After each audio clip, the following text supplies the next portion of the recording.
We are about to embark upon a series of strange and exciting, dangerous adventures.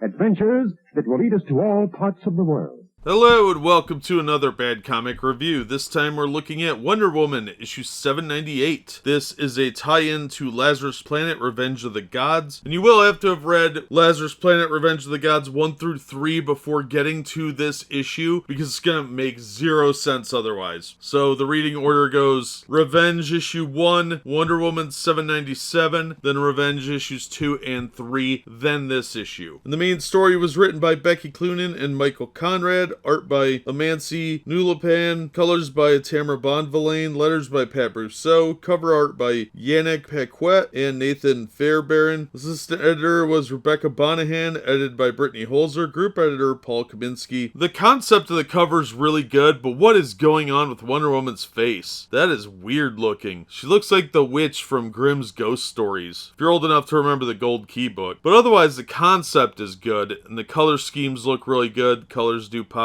Unfortunately, the face just ruins the image. So we got a revelation of who is in the hoodie in Revenge of the Gods issue 3, and they just sort of half-heartedly do that again here. And Hera and some of the other gods show up to fight with our heroes, and there's a knockdown drag-out between Wonder Woman and Hera, which is pretty well done, and the artist does a really good job of showing exactly how enraged Hera is and how determined Wonder Woman is. So I thought that was handled really well. Unfortunately, Wonder Woman is not doing well, and as has been revealed through multiple sources, this is not a gigantic spoiler. Mary Marvel gives the power of Shazam to Wonder Woman and sacrifices it from herself to help give Wonder Woman an advantage, which I guess is cheating technically because it was kind of a one-on-one and now the tides have turned a little bit. Steve Trevor has to get Mary out of there because now she's just kind of a regular mortal. That guy who's never named, who's got a sword, I don't know who this guy is. I don't think he's ever named in any of these books. He shows up for some reason or other, and some other goddess shows up to save Steve Trevor. Well, Mary Marvel throws a brick to save this fat black chick who I don't know who she is either. They're not really introduced. I know her name is Edda from Revenge of the Gods, but I don't think she's even named in this book. So we're left with a cliffhanger ending that looks like it's going to wrap up in Revenge of the Gods number 4. And then we get to the backup story. And this hideous disaster is written by Josie Campbell with art by Caitlin Yarsky, colors by Jordie Bellaire, and letters by Clayton Cowles. Assistant editor Rebecca Bonnihan, edited by Brittany Holzer. And in the middle of all this strife and combat, Wonder Woman takes time out to talk to Mary Marvel and give her a little pep talk, tell her how great she is and what a marvel she is. Haha, get the play on words. And then she gives her some magic items that we saw in another issue, and she gives her Wonder Girl t-shirt that she autographed because that was necessary. I don't know why. And then Mary fights Typhon with what is effectively a 2-hit knockout, and this was just validation garbage. It was a lot of talking and a brief sequence of fighting. I don't know why there would be time to change your t-shirt in public to your autographed Wonder Woman shirt in public with a teenage girl. That's a little weird, but they had to get the validation in there and remind everybody that girl power is a real thing. That was really stupid. The backup story is poorly drawn garbage. The story makes little sense beyond validating Mary Marvel, which she doesn't need because she's already been a hero for a while, so she shouldn't need this kind of validation unless she's got some serious self-esteem issues, in which case she shouldn't be on a battlefield anyway because she's emotionally crippled. But we had to have that, and I don't know what the obsession is with magic items in this storyline, but there's a weird, unhealthy D&D obsession with magic items, and it really comes down to looking like those are MacGuffins that the writers are relying on as lazy crutches to try and tell a story. And after having read most of this crossover storyline, I'd have to say the Lazarus Planet Revenge of the Gods miniseries probably should have been written by Becky Cloonan and Michael Conrad, because these Wonder Woman issues are definitely better written than the actual miniseries they tie into. And I think the art's better too. The color colorist did a really good job on here as well. But I was actually really impressed with this issue overall, except for the horrific backup story and that weird face on the cover. That thing is gonna haunt my nightmares for ages. So if you can find this, I would say get it out of a bargain bin for less than cover price, because the backup story really hurts it, and that weird creepy face on the cover is some nightmare fuel that will haunt you after you've read it. But that's gonna do it for this one. Thank you so much for listening and supporting the channel. If you enjoyed the video, please hit the like button, and don't forget to subscribe so you don't miss future reviews. If you'd like to help the channel out in other ways, links are in the description to various support methods, and as always, we hope to see you on the next one.